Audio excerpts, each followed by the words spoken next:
అందరికీ నమస్కారం. నేను మీ దేవి. మిస్టర్ యారోగెంట్ 91వ భాగం. రచయిత వనజ గారు. క్రిష్కి ప్రకాష్ గారు చెప్పే టైంలో కొన్ని సందర్భాలు కళ్ళ ముందే అలా ఫ్లాష్ అయ్యి ఇలా వెళ్ళిపోవడంతో తన పక్కనే ఉన్న హరితను చూశాడు. ఆమెతో ఆడుకోవడం, పిన్ని పిన్ని అంటూ వెనక తిరగడం అతనికి ఇంకా గుర్తే ఉంది. సడన్గా ఒకరోజు హరిత ప్రకాష్ గారు పెళ్లి చేసుకుని వచ్చేసరికి వింతగా చూసిన క్రిష్ ఆమె తన అమ్మ స్థానంలోకి వచ్చిందని ఈజీగా అర్థమై ఆ రోజు నుంచి హరితను ఆమెను పెళ్లి చేసుకున్న ప్రకాష్ గారిని ద్వేషించడం మొదలుపెట్టాడు. కనీసం నాన్న అని కూడా నోటి నుండి పిలవకుండా 70% ఉన్న కోపం కాస్త బృందా పుట్టడంతో 100% చేరిపోయింది. 10th క్లాస్ వరకు ఎలాగోలా వాళ్ళ మాట కొంచెం వినేవాడు. కానీ ఆ తర్వాత మొత్తం తన స్కాలర్షిప్స్తో వారి మీద ఆధారపడకుండా ఇక్కడి వరకు వచ్చాడు. తన గతం కళ్ళ ముందు కనబడుతుంటే అసలు ఈవిని ఎందుకు పెళ్లి చేసుకున్నారని డౌట్ రేజ్ అయింది క్రిష్ బాబుకి. మొత్తం వినగానే లోపల ఉన్న అందరికీ, బయట ఉన్న శాస్త్రి గారికి కూడా కళ్ళల్లో నీటి చెమ్మ చేరితే దాన్ని తుడుచుకున్నారు. శ్యామలకు కూడా ఎక్కడో కొంచెం బాధగా అనిపించినా కూడా పైకి తనన్న వెటకార పాటల వల్ల లైట్ తీసుకొని అక్కడ కథ చెప్పడం పూర్తయింది. ఇకనైనా పిలవడానికి వెళ్దామా అని అంటూ అడిగేసరికి ఆయన ముఖం తుడుచుకొని, సరే పద, నువ్వు గనక చెప్తున్నాను కదా, ఎక్కువగా మాట్లాడితే మాత్రం అందరి ముందే రాగి పెట్టి 2 పీకుతాను అని చెప్పిన శాస్త్రి గారు శ్యామలతో సహా ఇంట్లోకి వెళ్ళారు.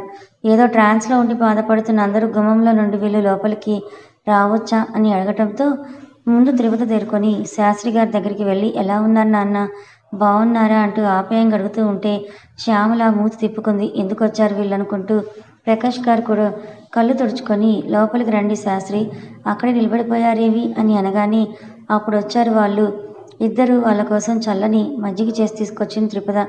ఎవరు మాట్లాడతారన్నట్లు ఎదురెదురుగా సైలెంట్గా కూర్చోవడంతో 5 నిమిషాల తర్వాత శాస్త్రి గారు నోరు తెరుస్తూ, అనుకోకుండా ఎలాగో పెళ్ళి అయిపోయింది కదా, అమ్మాయిని రేపు ఇంటికి పంపిస్తే కావాల్సినవి చేయాల్సినవంటూ కొన్ని ఉంటాయి కదా, అలా మీ ఇంటికి సారి పెట్టి మళ్ళీ పంపిస్తామంటూ శాస్త్రి గారు అనడంతో ఆయన తన పెళ్ళిని యాక్సెప్ట్ చేస్తారన్న సంతోషం త్రిపదలో తొంగి చూసింది. కానీ క్రిష్ మాత్రం ఇవన్నీ ఇప్పుడేం అవసరం లేదు, మీరు పెట్టాల్సిన అవసరం అంతకన్నా లేదని చెప్పడంతో శ్యామల కన్ను అతని మీద పడింది.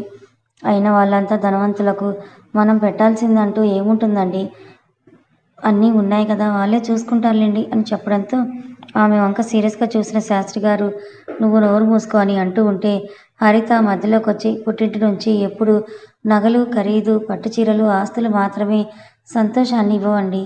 వాళ్ళు పెట్టే 200 చీర అయినా మనసుకు సంతోషంగా ఉంటుంది, కానీ దాన్ని మా కోడలికి దూరం చేయాలని అనుకోను. ఖచ్చితంగా రేపు క్రిష్, త్రిపద ఇద్దరు మీ ఇంటికి వస్తారని చెప్పడంతో శాస్త్రి గారు మాత్రం, మీకు మాకు ఉన్నవని కాదు, అమ్మాయి గౌరవం కోసం కావాల్సినవన్నీ పంపిస్తాం, మీరు దీని మాటలు పట్టించుకోకండి, 2 రాత్రులు పూర్తయ్యాక 3వ రోజు పంపిస్తామని చెప్తే సరే అని మాట్లాడుకొని భోజనం చేయమంటే వద్దు అంటూ వెళ్ళిపోయారు శాస్త్రి గారు ఇంకా శ్యామల. ప్రకాష్ గారు ఇక ఆలోచించి, క్రిష్, మీరు రేపు తిరుపతి వాళ్ళ ఇంటికి వెళ్ళండి, మేము హైదరాబాద్ రిటర్న్ వెళ్ళిపోతాము అని చెప్తే సరే మీ ఇష్టం అన్నట్టు తలుపాడతను.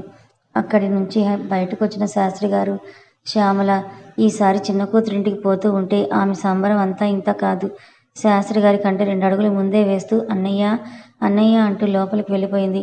ఏదో చెల్లెల్ని చూడక సంవత్సరాలు అయిపోయినట్లు ఆయన ఫీలింగ్ ఇవ్వడం, ఎన్నో నెలల నుండి అన్నయ్యతో మాట్లాడినట్టు ఈవిడ ఫీల్ అయిపోవడంతో ఇద్దరు కాసేపు అలా అయ్యాక, అన్నయ్య అది ఎంత పనిచేసిందో తెలుసా, నీకు పెళ్లి చేసుకుందని శ్యామల చెప్పబోతూ ఉంటే ఇప్పుడు ఆ అమ్మాయి కేవలం నీ కూతురు, నువ్వు మాట్లాడతావు, చేరదీస్తావు, తిట్టుకుంటావు, కొట్టుకుంటావు, అది నాకు అనవసరం. తన ప్రస్తావన, ఆ ఇంటి ప్రస్తావన కూడా నా దగ్గర తీసుకొని రావద్దు.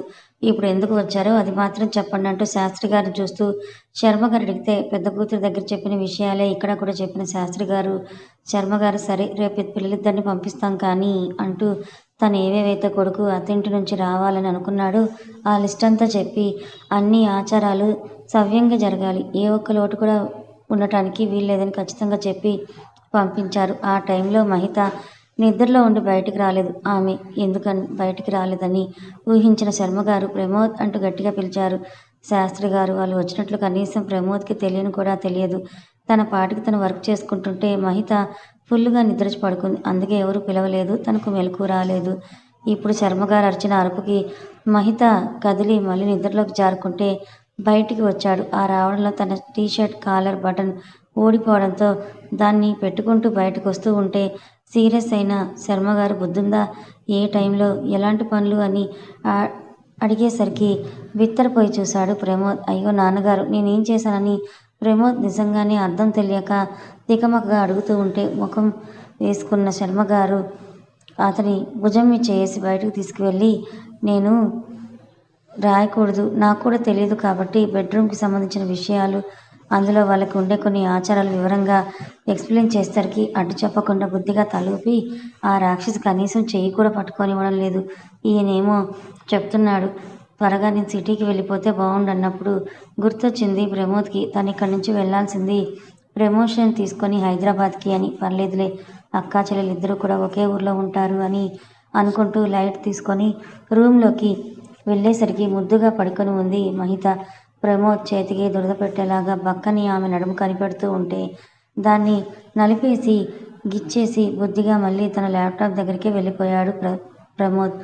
చెరుక్కుమన్న నొప్పికి ఉలిక్కిపడి లేచిన మహిత ఏమైందనుకుంటూ చూసేలోపే ఏం జరిగిందో అర్థమై ఫాస్ట్గా ప్రమోద్ దగ్గరికి వెళ్ళి అతని నడుము గిచ్చింది. ఓచ్, ఏంటి నువ్వు చేసిన పని అని అతను అడగటంతో, చేసిన దొంగబుద్ధి చాలే, అక్కడ ల్యాప్టాప్ కూడా ఆన్లో లేదు, నువ్వేమో కీబోర్డ్ మీద తెగ నొక్కేస్తున్నావని చెప్తూ దొరికిపోయాను నువ్వు అనేసరికి నడుము మీద 2 చేతులు పెట్టుకున్న మహిత, అవునా, పెళ్ళికి ముందు కనపడలేదు కదా నేను అలాగా, మా అక్కని కూడా నువ్వు అలాగే చూసావు కదా అని గొడవ వేసుకుందాం చూసేసరికి ఆ ఉద్దేశంతో అస్సలు చూడలేదు, అది తప్పు, ఎప్పుడూ అలా అనుకోకూడదు అనుకుంటూ మహితను ఒప్పించి బతిమాలేసరికి ప్రమోద్లో శక్తి కోల్పోయాడు. కావాలని ఆమె ఆడుకుందని అర్థమైన ప్రమోద్ మహిత నవ్వుకు ఉడుక్కుంటూ దగ్గరికి లాగి బుగ్గను గట్టిగా కొరికేశాడు. ఆమె బయటకు రాకుండా అతనే ముందు వెళ్ళిపోయి బయట నుంచి చిలుకు పెట్టేశాడు.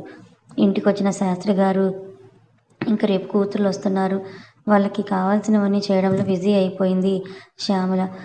నీకు ఎన్నిసార్లు చెప్పినా కూడా కుక్కతో ఒక వంకర అన్నట్టుగా ప్రవర్తిస్తే మాత్రం బాగోదు శ్యామల. ఇద్దరికి ఏం చేసినా కూడా సమానంగానే చేసి ఇవ్వు అని చెప్పి, ఏవైనా సామాన్లు కావాలేమో చెప్పు, లిస్టు రాసుకొని వెళ్ళి తీసుకొస్తాను అని చెప్తూ ఉంటే, ఇప్పుడు వీరొక్కరూ అంత దూరం వెళ్ళాలా అని శ్యామల అడగగానే, లేదులే, పక్కింటి పిల్లని తోడుగా తీసుకొని వెళ్తాను, ఆటో మాట్లాడుకొని వెళ్ళి త్వరగానే చీకటి పడే లోపలే వచ్చేస్తానులే అని చెప్పి కావాల్సిన కజ్జికాయలకు, అరిసెలకు, ఇంకా కొన్ని అప్పాలకు కావాల్సిన సామాన్లు మొత్తం లిస్టు రాపించుకొని తన సేవింగ్స్లో ఉన్న డబ్బును తీసుకువెళ్లారు శాస్త్రి గారు. ఆయన వచ్చేలోపే అగ్రహారంలోని చీరలు అమ్ముతున్న ఒక ఆమె దగ్గరికి వెళ్ళి చిన్న కూతురికి కొంచెం కాస్ట్లీ చీర తీసుకొని పెద్ద కూతురికి తక్కువ చీర తీసుకుందాం అనుకుంది.